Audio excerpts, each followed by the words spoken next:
Allah was the name of a pagan god in part of the paradigm of pagan gods that were worshipped by Arab pagans.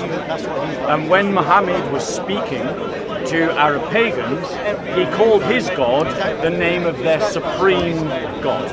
It's not the equivalent of Yahweh, the blessed name of the divine. It's not a personal pronoun in that way. It's the equivalent, I think, in Hebrew of Allah, which just means God. And Allah could be used to describe any god, pagan or true.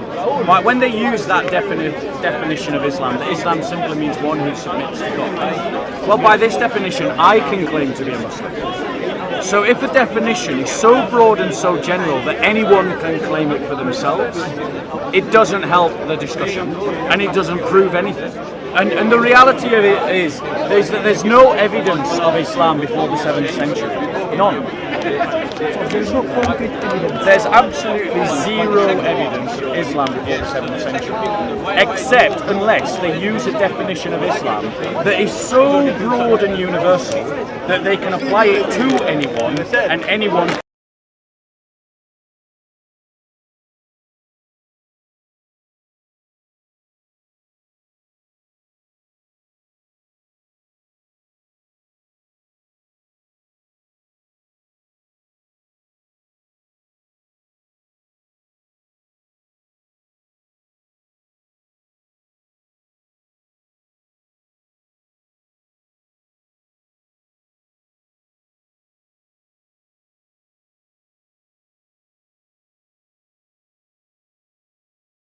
Are you gay? Jesus is Lord! Jesus! Jesus is Lord! Praise the Lord! Jesus is Lord! Praise the Lord! Jesus is Lord! Praise the Lord! Hey, you're gonna ride the dick, innit? You got you, boy. Hey, bro, what are you doing? What, bro? What? You Christians are liars. I've never met a Christian who told the truth. I have never Paul here. I mean, Bob here is the biggest liar there is. What should I debate him on? On the lies of Christianity. Shall we debate on the lies of Christianity? Yeah? Come on then. All right. Let me film this and I'll debate him on that, all right? Give me 2 minutes. And then go away and study. Go away and learn. And take confidence again in our identity, in our religion, in our faith. Because it's better than this. It works, for one. There's no Islamic caliphate anywhere that works. Even the Muslims will tell you. It's failed. So it's failed. So why do we need to imitate failure?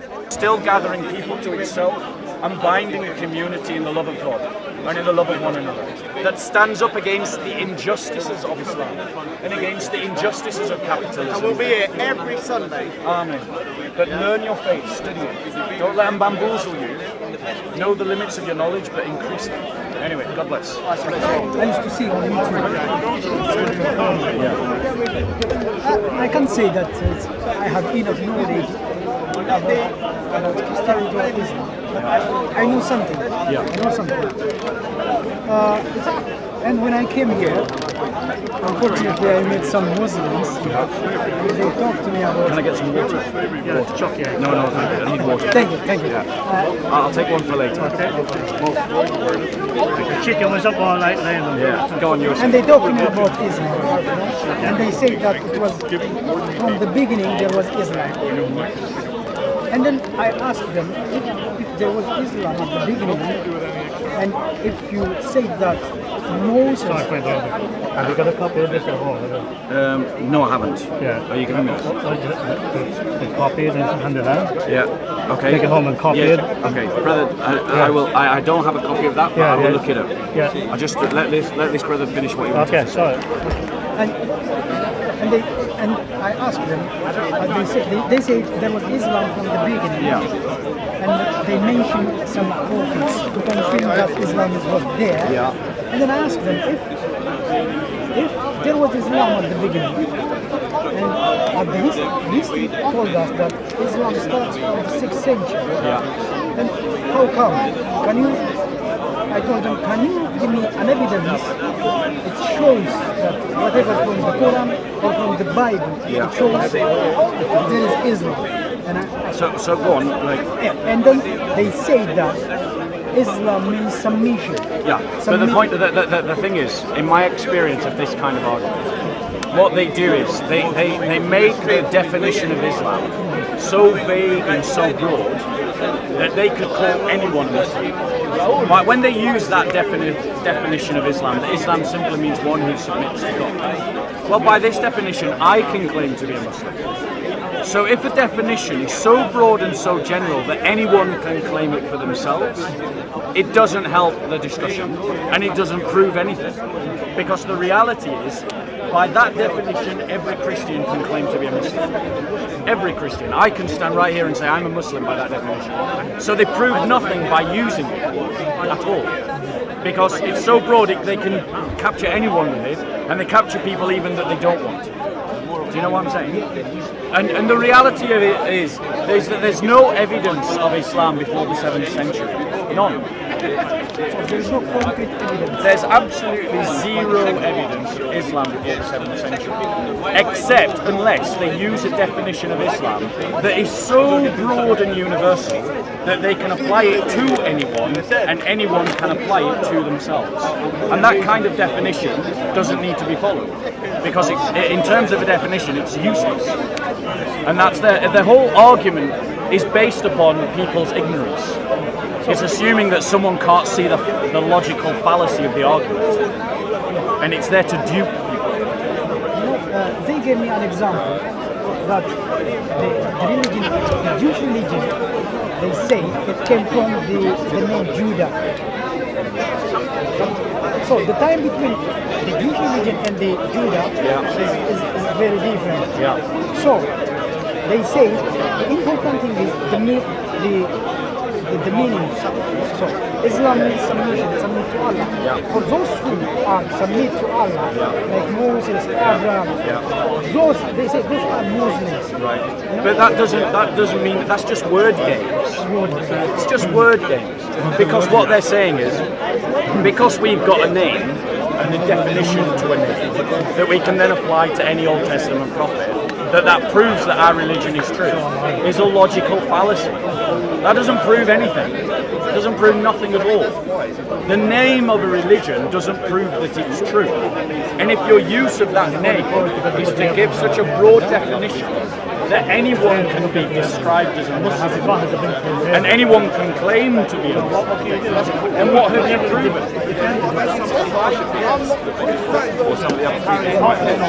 That means that their use of that terminology doesn't prove anything. Because I can claim to be a Muslim by that definition. So they're not proving that the prophets followed Islam. What they're doing is they're taking a term and expanding it so widely that anyone it can be applied to anyone, and anyone can apply it to themselves. That doesn't prove anything. That's just a word trick. That's all it is. You know, and if people can't see that logical fallacy, they can get duped. But it is just a word trick. It's literally smoke and mirrors created by the use of terms. What does it prove? How does it prove the truth of something? That if you say that the term Judaism comes from Judah, that doesn't prove whether Judaism is the truth or not. It doesn't prove anything about what is true. You know, so this kind of logical fallacy doesn't need to be anywhere else. One last question. One last question. I have the concept of Quran. I know the. I would say what you need to do. There's a group that comes here called DCCI. They're another Christian group. Yeah, link up with them. They're led by a sister called Hatun, a guy called Daniel, a guy called Godfrey. Later on, if you find JC will direct you to DCCI. Yeah, about 3 o'clock when I leave. They usually come around that time. Get with JC and he will point you to the direction of DCCI. Go and study with them, because they are, as Christians, are digging into Islamic texts and the Islamic faith to expose what Islam really teaches and its logical fallacies as to why we shouldn't follow it. Okay, so link up with them and they will help you to learn. Bob, thank you very much. Take care. Quick question. What do we know about the etymological definition of Allah? It comes. Just ask this question to a Muslim. Well, from what I understand of it, Allah is it comes from the Arabic illah. It is a contraction of al-ilah, which means the God, and it's a contraction of two terms that were separate. Well, it was a pagan god. Allah was the name of a pagan god in part of the paradigm of pagan gods that were worshipped by Arab pagans. And when Muhammad was speaking to Arab pagans, he called his god the name of their supreme god. The god, yeah, it's not a personal name. It's not a personal name. What is the name of the god? Well, they would say that Allah has 99 names that describe his attributes, but I think some Muslims might argue that Allah is a personal name. However, it isn't really. It's not the equivalent of Yahweh, the blessed name of the divine. It's not a personal pronoun in that way. It's the equivalent, I think, in Hebrew of Allah, which just means God. And Allah could be used to describe any god, pagan or true. Correct me Bob, if I'm wrong. I think also when there were only three of the idols left in the Mecca, and the middle one called Allah Misa or something. The three of them, they were female. Therefore, it also is a link. I mean, I can't go through all of it. It's a long subject. Also, I'll let you. I would just say, to my understanding, there were more than 3 idols around the Kaaba. no, I know. When it all broke, two of them were still left. When When they say the bigger, the middle one, the bigger. That was it. you know what Akbar means in Hebrew, don't you? It means mouse.